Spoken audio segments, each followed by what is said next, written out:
Under the vast, silent desert sky, a storm is gathering. It's night at a coalition airbase, and the air crackles with a tension you could almost touch.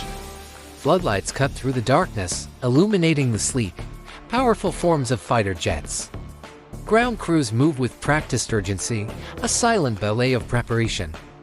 Every bolt tightened, every fuel tank filled, is a step closer to the inevitable. These machines, these pilots, are on the precipice of history, about to unleash a new kind of warfare upon the world. The engines begin to whine, a low hum that grows into a deafening roar, a promise of the thunder to come. One by one, they streak into the inky blackness, leaving behind a world holding its breath.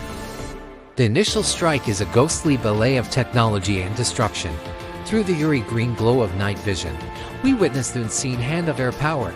Stealth bombers, like phantoms in the night sky, glide silently over their targets. In an instant, the calm is shattered. Strategic command centers, communication hubs, and air defense networks across Iraq are vaporized in flashes of brilliant light. The desert floor erupts in a series of concussive blasts, each explosion a punctuation mark in the opening sentence of the air war. This isn't just a battle. It's a systematic dismantling of an entire military's nervous system. The phrase shock and awe becomes a reality, broadcast live into living rooms around the globe. A terrifying spectacle of precision and overwhelming force. For weeks, the relentless air campaign pounds Iraqi positions, softening the ground for what's to come. Now, the second phase begins. The ground war. From their defensive berms, Iraqi tanks lie in wait, half buried in the sand like sleeping iron beasts. They are a formidable line, dug in and determined. But they are about to face a force of nature. On the horizon, a shadow moves. It's not a mirage. A massive armored column, a river of steel stretching for miles, advances relentlessly.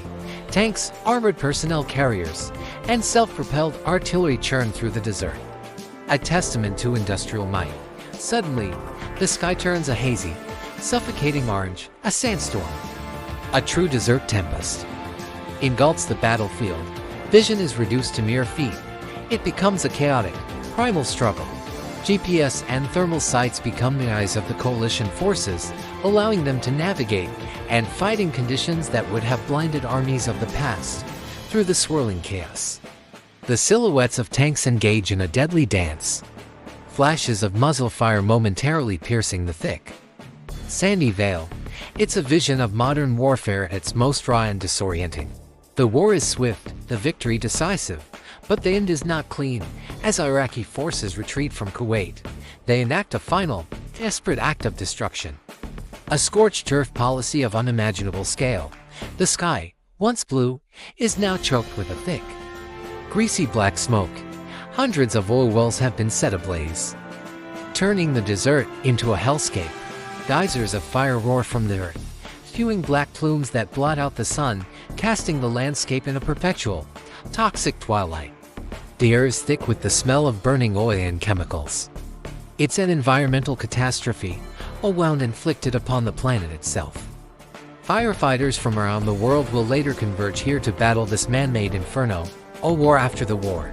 This apocalyptic vision of a world on fire becomes the enduring image of the conflicts and a stark reminder that even in victory, the cost of war is devastating and the scars it leaves behind, on both the land and the human soul, are deep and long-lasting, and the eerie quiet that follows the storm of battle. A lone armored vehicle sits motionless. It is silhouetted against a horizon that is no longer sand and sky, but a churning canvas of fire and smoke. The setting sun struggles to pierce the thick black clouds, casting a blood-red glow on the scene. This single image captures the profound and somber reality of the war's conclusion. The thunder of jets and the clash of tanks have faded, replaced by the crackle of distant fires and the whisper of the wind across a scarred landscape. There are no victory parades here. No cheering crowds. Just the quiet contemplation of the cost. This moment, frozen in time, speaks volumes about the desolation left in the wake of conflict. It is a powerful, lingering testament to the brutal finality of war and the heavy price of peace. Thank you for watching. If you found this historical account compelling, Please consider liking this video and subscribing for more deep dives into pivotal moments in history.